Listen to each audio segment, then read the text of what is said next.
Hey there guys, welcome to Arsenal Fan TV. This is the review of Arsenal versus Hull City. The final score being 0-0, which has forced us into a replay at the KC Stadium in a couple of weeks' time. In truth, although I'm glad we haven't lost the game, to have a replay against Hull away from home, in and around those congested fixtures that we've got coming up against United away, Spurs away, this is the last result we needed, and it is another game in which we can potentially pick up more injuries. On the day as well, this performance was rather concerning considering it was Hull's second-rate side, and I do say that with respect to Hull and Steve Bruce, it was their rather second-string 11, apart from their defence, which did seem to be relatively reassured in that sense. It was also a rather second-rate team from us, although it does show and emphasise really that we do still have some fantastic options, and it does really show that we've got some fantastic strength in depth.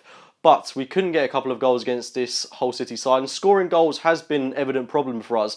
I can't really remember the last time we turned over a team about 4 or 5, even 6-0. It seems to be ages since we've absolutely made a mockery of a side. And I wasn't necessarily anticipating that to happen today, but I was rather hoping for an emphatic and morale-boosting victory ahead of that game against Barcelona. And this result will not do us any favours at all heading into that game against Barcelona. And I don't really think that this game can be held accountable for whatever result happens on Tuesday night, because you've got to take into account that we will be playing a totally different 11 in that game against Barcelona. You have to remember, on one hand, albeit it was a disappointing result tonight, we were playing a team of players that haven't played together really at all. And I think one problem we had in the team today was we had no creative outlet in that centre attacking midfield role, in that Mesut Ozil position, as it were. I don't see Alex Iwobi being a number 10. I see him more on the flank. He has got excellent vision, excellent close control, an excellent shot on him, and he has all the attributes to be a winger or possibly a centre forward in the future. And I don't think that centre attacking midfield role is necessarily working for him at this moment in time. We had 4 runners playing beyond the midfield, Iwobi being one of them, Joel Campbell,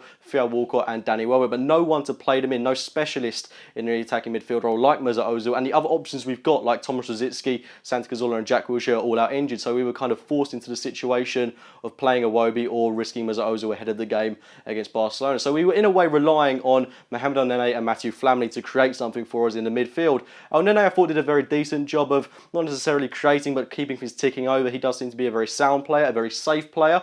I'd like to see a little bit more from him at some point, but he's not a world beater. I think we all know that. That's not to say he won't be one in the future, but he's a very reassuring player, good option to have in the squad, and someone I definitely think is an improvement on someone like Matthew Flamini. Regarding Flamini, bombarding up the pitch for the whole game, not disciplined to his role at all. Very, very concerning performance from him, I would say. Although he didn't have much defensive work to do, neither did the whole back line, really. I don't think Ospina had a save to make in this game.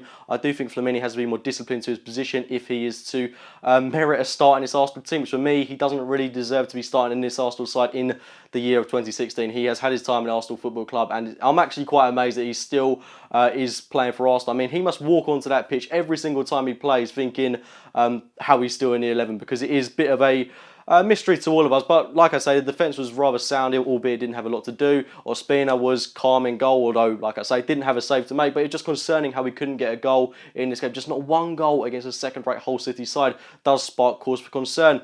Danny Welbeck for me was excellent throughout the course of the match. I was amazed that he was taken off, given that he was our best player in this game, my man of the match personally. As well as that, Theo Walcott had a couple of good chances, but nothing clear-cut. I think our best chance was probably through that knockdown from Olivier Giroud, playing into Alex Oxlade-Chamberlain, who should have at least tested the goalkeeper. We didn't even do that. It was a poor effort from Oxlade-Chamberlain. Danny Welbeck, like I say, had about 3 or 4 good chances, which was saved excellently by the Hull keeper. And as well as that excellent save again by the Hull keeper from the Joel Campbell free kick. It seems to be that we make goalkeepers look like world beaters every single time.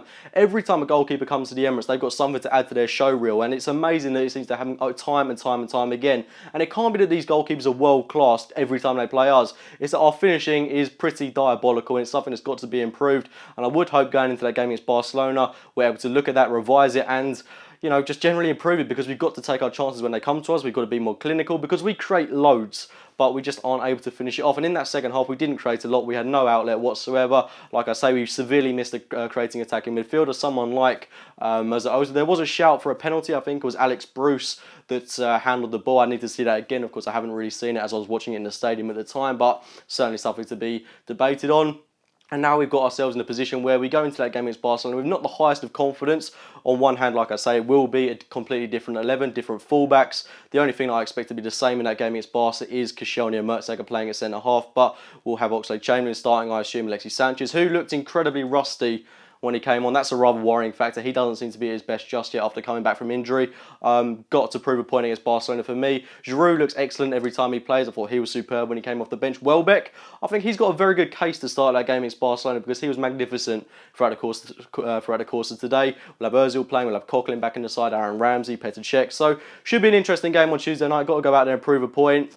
And regarding that game, I'm not too worried about what the result will be. My expectation for the Champions League is, you know, comparable to what West Ham's expectation for the Premier League is. So I'm not pinning too much hope on that game on Tuesday night. I'm just hoping we don't get embarrassed. We put in a performance that we're proud of and we can put today behind us. Hopefully go to the KC Stadium in a few weeks' time, get a result there, win a third FA Cup, do as well as we can in the Champions League, hopefully win the league title. And yeah, that's my summary of how I think the rest of the season will go. But anyway, guys, get your thoughts on today's disappointing, dismal draw against Hull City in the comments box below. Let me know your thoughts. Like this video if you have enjoyed it. Please do subscribe to Arsenal Fan TV. And as always, I'll be speaking to you very, very soon. A little bit better than my seat, I will admit. Now, you see, for me, this is, for me, one of the highlights of the tour. You see this? This is a gold Premier League trophy. You will not go to any other ground in the Premier League. Not Man United, not Chelsea, not City, not any of those grounds and see these, because this is unique to Arsenal.